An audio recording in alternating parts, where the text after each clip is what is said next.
você recebesse 100 mil reais para você investir, onde você iria investir? Quais ativos você escolheria? Ou seja, quais ações, quais fundos imobiliários, quais criptomoedas fariam parte da sua carteira de investimentos? É isso que a gente vai falar no vídeo de hoje.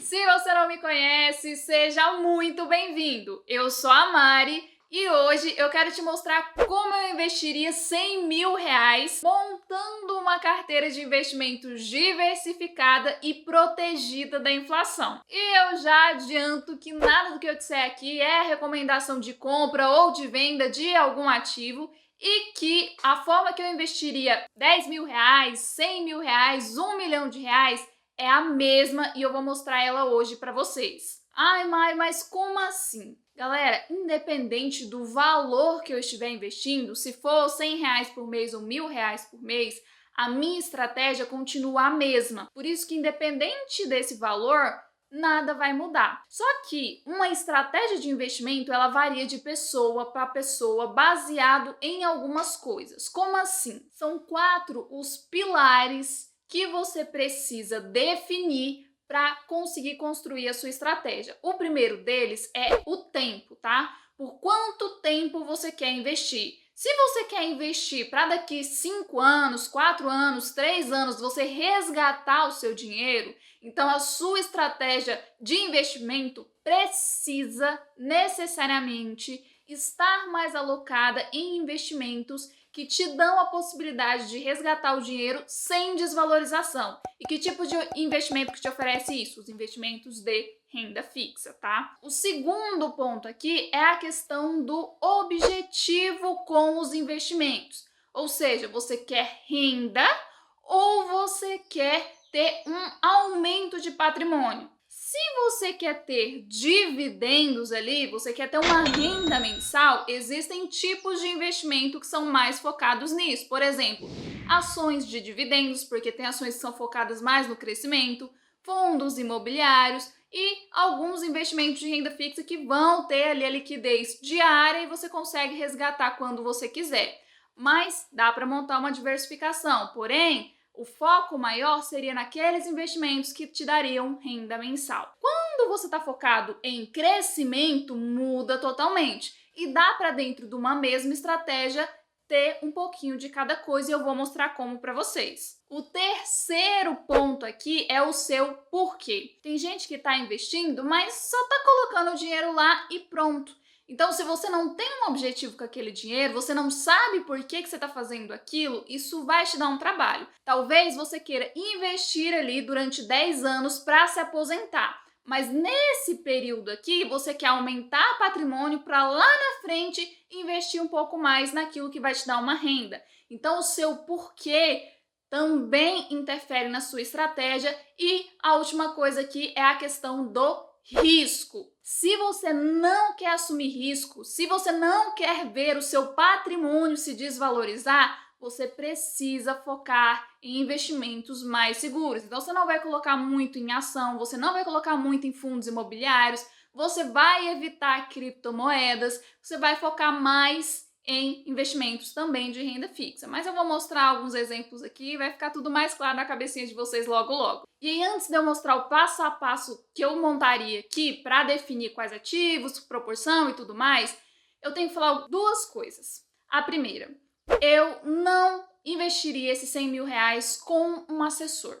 Porque um assessor de uma corretora específica, ele vai te vender, vai te oferecer produtos ali, que fazem mais sentido para ele. Então, tem um fundo de investimento que se ele conseguir que clientes invistam ali, ele ganha um pouquinho. Então, ele vai te oferecer aquele fundo de investimento falando que é a mil maravilhas e às vezes não é. Então, eu buscaria, que é o segundo ponto, conhecimento se eu não tivesse, tá? Não colocaria esse dinheiro em lugar nenhum antes de ter conhecimento. Eu acho que é isso que a gente precisa antes de tomar qualquer decisão.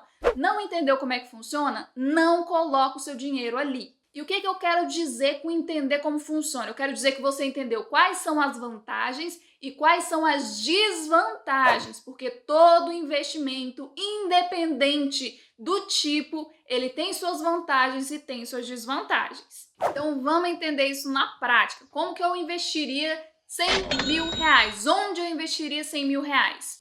Primeira coisa que eu iria fazer, definir os tipos de investimento que eu iria colocar na minha carteira de investimento. Então vamos lá.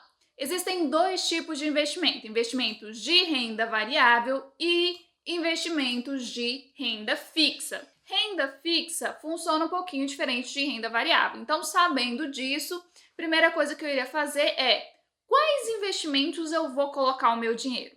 Então, aqui, ações é um tipo de investimento que Mari, acho interessante, então eu colocaria. Fundos imobiliários, dá uma renda mensal, então é um tipo de investimento que eu acharia interessante. Fundos de investimento, não gosto de fundos de investimento. Inclusive, vou fazer um vídeo explicando por que eu não gosto dos fundos de investimento, por que eu não gosto de outros tipos de investimento que eu vou até comentar aqui com vocês. Fiagro, nesse caso, eu colocaria, mas com um pontozinho de atenção, tá? FIINFRA não colocaria, vou explicar também por que em um outro vídeo. Stocks também não colocaria, REITs também não.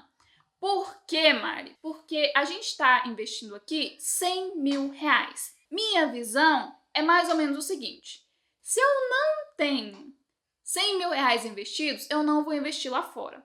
Se eu tenho e quero investir, eu vou começar pelos ETFs internacionais. Porque ao invés de eu escolher ali 10 ações, eu busco um ETF internacional que está bem diversificado. Tem uns ETFs, por exemplo, que investem nas maiores empresas mundiais. Então faz mais sentido, para a minha estratégia, investir nesses ETFs, ao invés de ter que investir ali em 5, 7 ações, mais 5, 7 REITs, tá? Então, ETFs nacionais eu não investiria, não sou muito fã, e se fosse investir seria no máximo uns 2 ali, bem mais ou menos, não gosto muito de ETF aqui do Brasil. Criptomoedas eu não investiria, vou explicar também porque no próximo vídeo, tá? Day trade, eu coloquei day trade aqui sabendo que não é investimento, mas eu preciso explicar isso pra vocês. Gente, day trade é aposta. Não é investimento. Mari, não é aposta. Gente, é aposta. Sabe por quê? Não existe um ativo ali por trás. Se você quiser colocar dinheiro e deixar ele rendendo, não existe essa possibilidade. Ou você aposta na alta, então você compra e vende até o momento que você achar que subiu ali o que você queria, ou você aposta na queda e entra vendida e compra quando caiu o suficiente ali para você e ganha dinheiro com isso. Isso é aposta, é achismo que vai cair ou que vai subir baseado em gráfico, baseado em fluxo, em não sei o que, não sei o que, não sei o que. Então, isso daqui não é investimento e eu não vou colocar dentro desses 100 mil. Opções, tem muita gente me perguntando de opções. Gente, opções também não faz sentido para mim, vou explicar melhor no próximo vídeo. Eu tô fazendo esse vídeo aqui justamente para montar a carteirinha e explicar por que eu não gosto desses tipos de investimento separadamente, tá? Entrando agora para renda fixa, tesouro direto, acho legal, tá? CDB acho legal, LCI e LCA que são isentas de imposto de renda, é quase a mesma coisa do CDB, mas são isentas de imposto de renda, acho bacana também. CRIs e CRAs já não acho tão interessante e debêntures também não. Pelo valor que a gente está investindo, vou explicar também melhor porque essas daqui têm um risco muito alto, tá? Contas remuneradas, sim. Por quê? Porque são ótimas para a gente colocar a nossa reserva de emergência e conseguir ter liquidez imediata. Por exemplo, meu carro furou o pneu, não tem dinheiro para pagar, vou ter que pegar da reserva de emergência. Beleza, você precisa trocar agora. Se a sua reserva de emergência estiver num lugar que vai levar 2 dias úteis para você conseguir separar o dinheiro ali, pegar o dinheiro, vai ser complicado. Eu preciso de um medicamento para ontem. Não tenho dinheiro, vou pegar da reserva de emergência.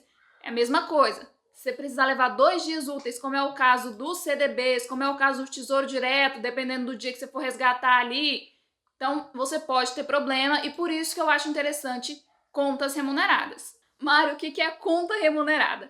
São contas de bancos digitais que rendem aí o valor do CDI, que na média dá o dobro da poupança. Resumindo, é isso. Então vamos lá. Definir quais são os investimentos que eu vou colocar na minha carteira, eu vou então definir a divisão da minha carteira, ou seja, Quantos por cento que eu vou colocar em ações? Quantos por cento que eu vou colocar em ETFs internacionais? Reserva de emergência. Eu colocaria pelo menos 30% em uma conta remunerada. A reserva de emergência é o seguinte, você vai pegar quanto que você gasta por mês para pagar suas contas, deixar tudo bonitinho, sem passar por nenhuma necessidade.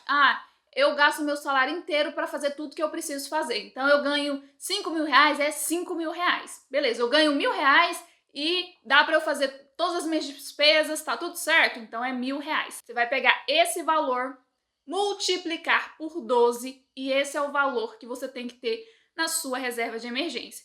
Então significa que pelo menos aqui uns 4, 5 meses eu deixaria numa conta remunerada.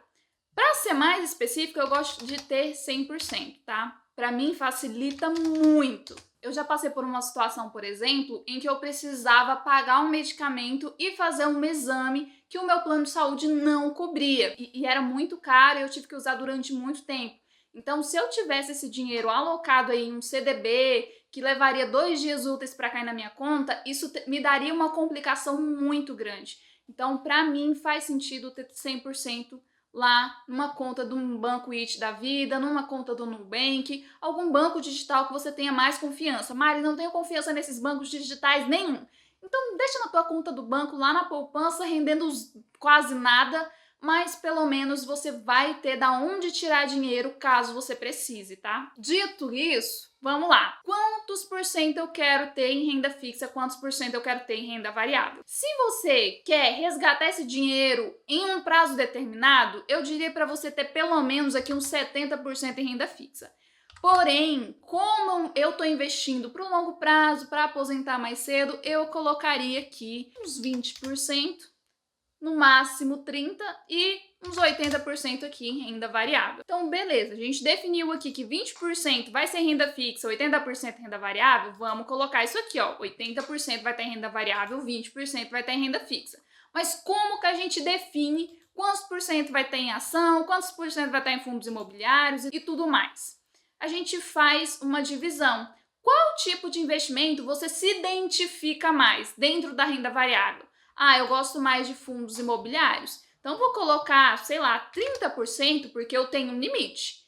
30% no máximo em um único tipo de investimento e 30% no máximo em um único ativo, tá? Então, vamos colocar aqui 30% em fundos imobiliários. Não, eu gosto mais de ações. Acho ações mais interessantes, acho que tem um potencial maior. Então, deixa por um percentual maior aqui. Mas vamos colocar, por exemplo, 20% em ações, 30% em fundos imobiliários, vamos colocar aqui, sei lá, 5% em Fiagro e mais uns 25% aqui nos ETFs internacionais. Beleza, fechou os 80%? Fechou, é isso. E aí a gente vai definir também a quantidade. Eu quero ter 20% aqui em ações, beleza, mas eu vou comprar quantas ações? Como é 100 mil reais, quanto que a gente poderia ter? Essa quantidade aqui eu vou deixar para explicar para vocês por setores, tá? Porque vai ajudar bastante. E aí, beleza, Mari, entendi. Mas e na renda fixa? Como é que a gente define esse percentual? De acordo com o que eu acho mais interessante também? Também. Mas aqui entra duas coisas. CDB e Tesouro Direto, normalmente você consegue encontrar alguns com liquidez, ou seja, você consegue resgatar quando você precisar e no máximo 2 dias úteis está na tua conta. Mas é aquele negócio, 2 dias úteis. Então, digamos que a sua reserva de emergência por algum motivo não foi suficiente, ou você quer resgatar para investir um pouco mais em renda variável porque você viu uma oportunidade. Então, eu deixaria um percentual maior nesses investimentos, tá? Então, eu colocaria, sei lá, 20%, eu colocaria uns 10% em LCI e LCA porque são isentos de imposto de renda, mais 5% mais 5% aqui. Um exemplo, tá? Não, eu quero deixar um percentual ainda maior, então pode alterar. Essa planilha aqui, gente, eu só fui escrevendo, tá? Não tem nada demais nela, não. Se vocês quiserem escrever no caderninho, vai funcionar igual, tá? E aí, por último, eu iria dividir isso daí por segmentos e setores. Como assim? Calma que não é muito difícil, tá, gente? Por exemplo, a gente definiu que na renda fixa a gente ia ter Tesouro Direto, CDB e LCI e LCA. LCI e LCA às vezes você encontra ou uma LCI boa ou uma LCA boa. Por isso que a gente sempre fala delas juntinhas, tá? E as duas são isentas de imposto de renda. O que eu, Mari, faria? Eu colocaria uns 10% nelas, não colocaria? Foi o que a gente definiu. Sim. Eu colocaria, então, elas atreladas ou indexadas, que significa a mesma coisa, ao IPCA, ou seja, rendendo o valor do IPCA mais um percentual fixo. Por quê? Porque às vezes o IPCA, que mede o índice de inflação, sobe muito. E como vai ser isento de imposto de renda e está me pagando o valor da inflação mais um percentual, eu sempre estaria ganhando da inflação e esse dinheiro não poderia ali se desvalorizar. Então, para mim, faria muito sentido. Eu colocaria 5% da minha carteira num CDB com liquidez diária, rendendo pelo menos 100% do CDI, ou seja, aquele percentual que está sempre próximo da Selic, que está sempre um pouquinho acima ali, na média, tá? Da inflação. Então, inflação, CDI, Selic. Só para a gente entender a escadinha aqui. Então, investimentos que rendem a Selic é só o Tesouro direto, os demais vão render o valor que está muito próximo ali da Selic, que é o CDI. Então, eu colocaria isso daqui como caixa. Então, sempre que eu visse ali uma oportunidade, eu iria tirar esse dinheiro do caixa aqui e investir. Depois eu iria investir um pouco mais nesse caixa de novo. E no Tesouro Direto, a gente tem pré-fixado, Tesouro Selic e Tesouro IPCA. Aqui, eu gostaria de investir os 5% no Tesouro Pré-fixado e no Tesouro IPCA. Por quê? Para fazer marcação a mercado. Eu fiz um vídeo até falando sobre marcação a mercado, como que a gente faz para ganhar dinheiro. Mas, de maneira geral, os pré-fixados e os indexados ao IPCA podem dar um retorno muito maior ao longo do tempo. Eu, particularmente, prefiro mais o Tesouro IPCA. Então, eu colocaria aqui tudo no Tesouro IPCA. E aí, dentro da renda variável, a gente escolheu que a gente iria investir em ações, fundos imobiliários, FIAGRO, ETFs e qual setor eu investiria em cada um deles, quantos ativos eu colocaria em cada um deles. No caso das ações, eu escolheria setores mais específicos. Por exemplo, dentro do setor financeiro, eu daria uma olhada ali para bancos, eu daria uma olhada para seguradoras e empresas focadas em investimento. Um exemplo disso, B3. Não estou falando que eu iria investir na B3, tá? Mas eu buscaria analisar esses setores. Depois, eu iria para energia, saúde e commodity. Tem muita gente que gosta de commodity. Mário, o que é commodity? A empresa que vende grãos, a empresa que vende petróleo, porque são matérias-primas, digamos assim. Então, tudo isso, essas commodities vão ter ciclos de alta muito grande. Do nada, aquela ação vai subir muito e do nada também ela vai cair muito.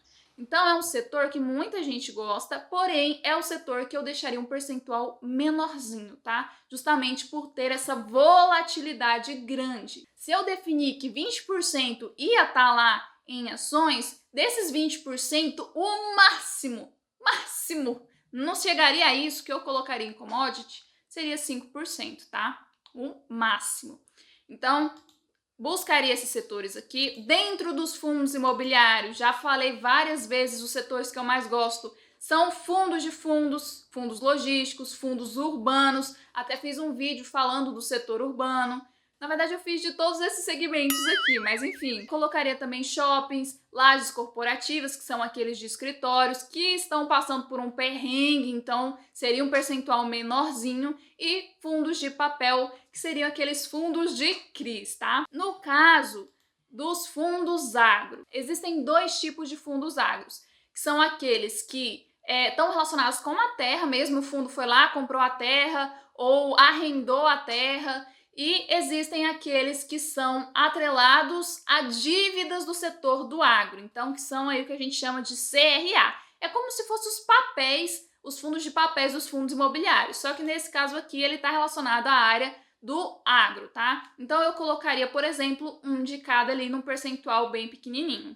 No caso dos ETFs internacionais, eu colocaria um ETF de REITs, tá? Dos maiores REITs ali. Colocaria um ETF de ações mundiais, focada ali nas melhores ações, nas ações mais negociadas. Colocaria um ETF de ações de crescimento e empresas focadas nesse crescimento. Colocaria um ETF de ouro, porque costuma ajudar bastante na hora de você, minha carteira subiu, minha carteira caiu, tá tendo uma crise, inflação muito alta. Normalmente o ouro permanece mais estável. Então, quando você tem um patrimônio maior, pode ser uma boa opção você colocar um pouquinho em ouro. Não tô falando que é o que você precisa fazer, mas eu tô falando você no sentido do que eu faria, né? Buscaria também um ETF, por exemplo, de ações focadas em tecnologia. Então, todas aquelas empresas que estão sempre evoluindo, buscando crescer ali e implementando a tecnologia, entraria dentro desse ETF aqui, que ele já faria esse compilado. E buscaria, para quem gosta de criptomoedas, um ETF de cripto. No meu caso, eu não gosto de investir nas criptos, tá? Então eu não colocaria, mas quem gosta pode ser uma opção. Aqui é um exemplo de uma carteira que eu montaria. Mari, e com relação à quantidade? Eu também já falei para vocês, não é segredo para ninguém, que eu não colocaria mais de 20 ativos na minha carteira. Isso no geralzão. Mari, mas incluindo ações, investimentos nacionais e internacionais, incluindo tudo, tá? Então, por exemplo, se eu pego um banco, uma seguradora e tal, vamos colocar aqui, ó, 1, 2, 3, 4, 5, 6, teria 6 ações. Isso pegando uma ação de cada. Mari, mas eu quero ter 2, 3, 4, 5. Gente, isso é pulverizar a carteira. Não existe a necessidade de você ter 50 bancos, tá? Não existe a necessidade de você pegar todas as empresas do setor de energia. Foca naquelas que são melhores, tá? Então, por exemplo, eu faria isso. Fundos imobiliários, colocaria um de cada, ó, um FOF, um do setor de logística, um do setor urbano, um do setor de shoppings, um de cada também, um de cada aqui também, e assim por diante. Nessa brincadeira, a gente teria aqui, ó, se a gente escolhesse um de cada setor, exatamente os 20 ativos. Então, a gente já teria uma carteira extremamente diversificada, com ações focadas em crescimento, com investimentos internacionais, com investimentos focados no imobiliário internacional, que são os REITs. A gente teria ouro, a gente teria criptomoedas, a gente teria focado no agro aqui, que são os FIAGROS, a gente teria ações do setor de saúde, commodity. Então, a gente teria uma carteira extremamente diversificada, com menos ativos possíveis. Com isso aqui, eu quero mostrar para vocês o seguinte: precisa ter 50 ações na tua carteira para ficar diversificado? Não precisa, criatura. Mari, como é que eu sei que eu tô pulverizado demais? Ou seja, que eu perdi a diversificação? Quando você tem ativos demais na sua carteira, se você tem mais de 20 ativos, é um exemplo disso, porque na maioria das vezes você não consegue acompanhar todos eles, porque ações soltam relatórios a cada 3 meses. Fundos imobiliários, mensalmente tem relatório. Você consegue acompanhar 20 relatórios de fundos imobiliários com 15 páginas cada um? Às vezes você não consegue. E é por isso que eu falo, menos é mais. Tenha menor quantidade de ativos possível. Isso vai te ajudar a conseguir controlar a sua carteira e, de fato, acompanhar os seus investimentos. Se você tem, às vezes, 20 ativos, mais 5 ações e todas elas do setor financeiro, você colocou todas elas em banco, seguradora e hold ali do setor financeiro, o que vai acontecer? Se der um bug no setor financeiro, todas essas ações vão começar a cair. Por exemplo, energia. Existem empresas do setor de energia, de transmissão, que pega aqui da geradora e transmite lá para o pessoal que vai levar para a tua casa, e existem o pessoal da geração e o pessoal da distribuição. O pessoal da geração de energia, que vai depender ali das hidrelétricas, ou seja, de água, o que vai acontecer? Vai ser afetado igualmente com as empresas do setor de saneamento.